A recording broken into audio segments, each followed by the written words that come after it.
Bonjour à tous et bienvenue dans le MAG sur Sensation. Aujourd'hui, je reçois Smaïn Boutamtam. Bonjour. Bonjour. Vous êtes styliste, designer et photographe rouennais et récemment, vous avez confectionné la robe de Marianne portée par Miss France lors du concours Miss Univers. On va y venir. Pour commencer, un mot sur votre parcours professionnel. Comment êtes-vous arrivé dans le milieu du design ? Par mes études en fait, puisque ça a toujours été une évidence pour moi, je n'ai jamais voulu faire autre chose. J'ai commencé par un bac, à l'époque ça s'appelait bac AMA sur Rouen, donc c'est un bac styliste modéliste. Après j'ai continué en école supérieure sur Paris et puis après ça a démarré dans des maisons de haute couture. Qu'est-ce qui vous attire dans le stylisme ? La création, je sais pas, en fait je n'arrive pas à définir pourquoi j'ai choisi ça, puisqu'en fait j'ai toujours aimé créer, j'ai toujours été très créatif, que ce soit en couture, en dessin ou autre en fait. Mais après, je sais pas, ça a été une évidence, c'était comme ça. C'est une évidence, vous avez toujours la même passion aujourd'hui pour votre métier ? Vraiment, ça change pas ? Ouais, non, ça change pas du tout. Je suis toujours autant passionné. Alors évidemment, il y a des hauts débats sur une...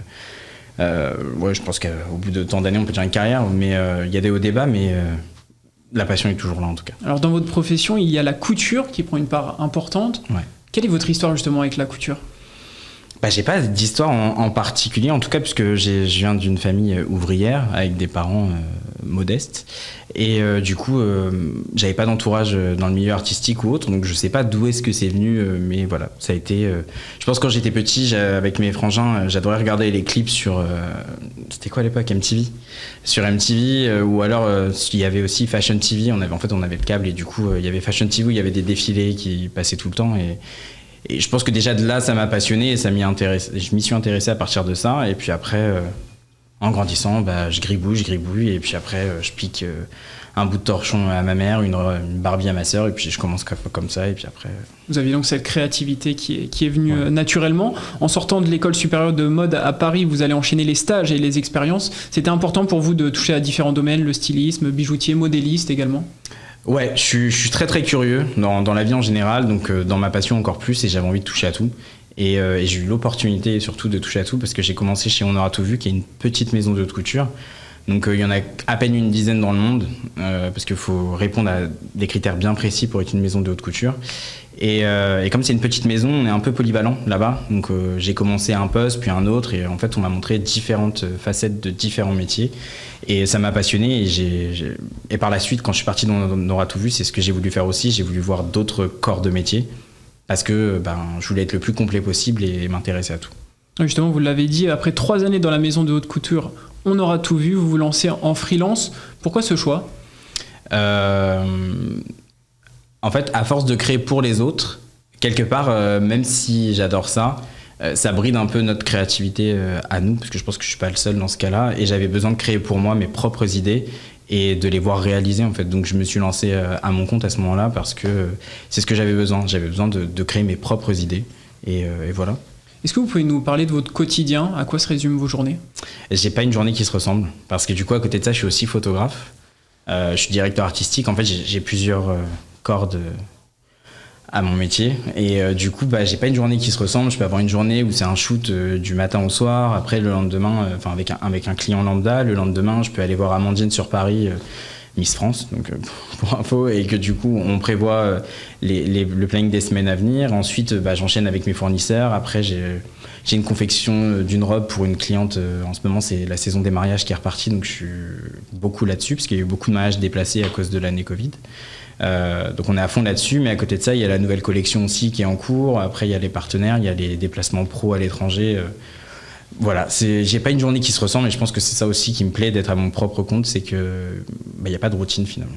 Ça vous permet aussi d'avoir cette ouverture d'esprit sur le monde, que ce soit le monde de la mode mais aussi le monde en général, pour avoir une créativité qui s'enrichit chaque jour. Ouais, je pense que ça vient pas que de là, mais ouais, parce que déjà l'éducation que mes parents m'ont donnée font que je suis quelqu'un de très ouvert, et déjà de très ouvert sur le monde, et j'ai toujours été passionné d'histoire, donc que ce soit la culture de différents peuples ou de notre culture à nous, c'est toujours quelque chose qui m'a passionné, et je pense que c'est de là aussi que ça vient mon ouverture d'esprit artistique. Et effectivement, le fait de pouvoir de pouvoir toucher à différents corps de métier, ça me permet d'être encore plus ouvert, artistiquement parlant. Vous parlez de votre esprit artistique. Quel est votre style justement ? Comment est-ce que vous vous définissez ?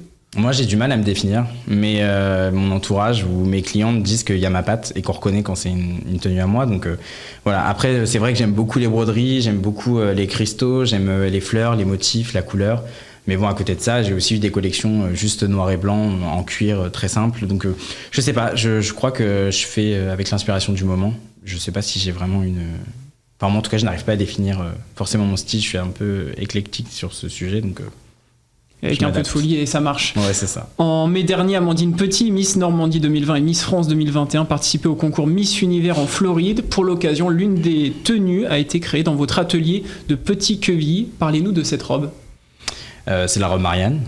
Et du coup, c'est... Je sais pas par où commencer. Alors en fait, j'ai été sélectionné par le comité Miss France pour faire la tenue Miss Univers. Donc ça, c'était trop cool, clairement.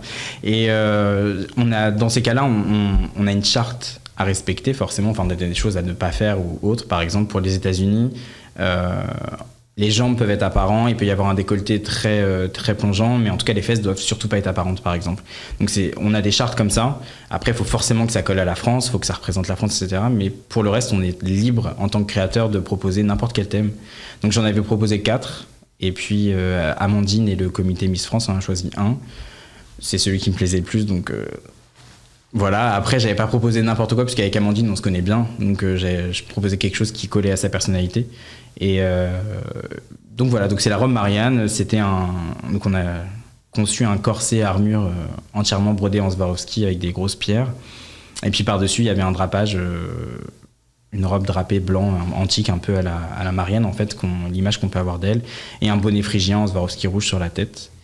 Et pour orner tout ça, il y avait une énorme lance de 2,50 m qui était très lourde pour information, qu'Amandine a brandie sur le show. Et en fait, ils n'ont pas fait de répétition. Donc elle a découvert le poids parce que pour passer, en tout cas dans les valises, il fallait qu'elle soit démontable en 3, donc elle l'a jamais eu montée en entier dans les mains, à part une fois au dernier essayage avant de partir, mais elle s'est pas rendue compte en fait sur le moment, je pense. Et quand je l'ai eu le lendemain du show, elle m'a expliqué que c'était très lourd et qu'elle s'y attendait pas, et du coup voilà. Donc elle l'a brandi, il y avait un drapeau au bout de cette lance et elle l'a pas lâché quoi, mais non, c'était cool. Pour vous, quand on vous a proposé justement ce job entre guillemets, l'idée de Marianne vous est tout de suite venue, c'était pour vous l'illustration qu'il fallait donner? Ouais, c'est vraiment la première image que j'ai eue quand on m'a proposé ce projet. Mais pour moi, ça avait déjà été fait. Et ensuite, je me suis renseigné sur tous les costumes historiques qui ont représenté la France depuis 60 ans. Enfin, un peu plus d'ailleurs. Et 69. Et du coup, en fait, ça n'avait jamais été pris. Ce thème-là n'a jamais été pris, alors que pour moi, c'est une évidence. Je veux dire, c'est une femme qui représente nos valeurs républicaines et finalement elle n'a jamais été prise, donc du coup j'étais très content parce que je voulais faire de l'inédit et puis je suis resté sur la même lancée que le costume régional que j'avais fait pour Amandine lors du show Miss France qui était Jeanne d'Arc. J'avais aussi pris une femme pour représenter la région, donc voilà. Oui, c'est ça, c'est pas la première collaboration que vous faites avec une Miss. Vous avez notamment collaboré avec le comité Miss Normandie. Racontez-nous votre rencontre justement avec Amandine Petit à cette période-là. Amandine, je l'ai rencontrée quand elle a été sélectionnée parmi les 16 candidates qui étaient prétendantes au titre de Miss Normandie. Et déjà, à ce moment-là, il y a un truc qui se dégageait en plus d'Amandine.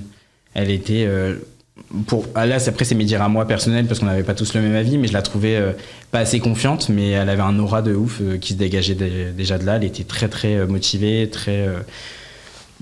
à fond, en fait. Elle était déjà à fond dans l'aventure. C'est une compétitrice, donc voilà. Et puis après, elle a été élue Miss Normandie. Et donc là, on a commencé à bosser ensemble très, très régulièrement. Et on est devenus proches, on est devenus amis. Et puis, ça s'est enchaîné, en fait. Donc pour vous, c'était le type de personne, de profil idéal pour mettre en avant avec de beaux vêtements? Ah bah clairement. Elle a vraiment un chic à la française que je trouve. Je sais pas, j'aime beaucoup sa beauté. J'aime son élégance, sa façon d'être, sa façon de penser. Elle a une carrure et je sais pas, elle a un truc en plus qui fait que j'aime beaucoup. Et puis idéalement au niveau des mensurations, elle a un 36, même si moi dans les valeurs de ma marque j'habite toutes les formes, toutes les silhouettes. Amandine a le profil type basique des vêtements de prototype, donc en fait elle peut rentrer dans n'importe quoi parce que tous les prototypes sont toujours faits en 36. Donc évidemment c'est idéal aussi pour l'habiller, c'est plus simple. Donc voilà, non, elle est au top. Je sais pas, elle dégage un truc. J'adore cette fille, donc ouais. Et votre travail a été plutôt bien récompensé, je le crois. Merci à vous, Smaïn Boutamtam, d'avoir participé au Mag sur Sensation. Pour connaître la suite et votre travail, pour suivre le travail, rendez-vous sur le site internet smaïnboutamtam.com et sachez que vous pouvez également retrouver cette émission sur notre site et application Radio Sensation.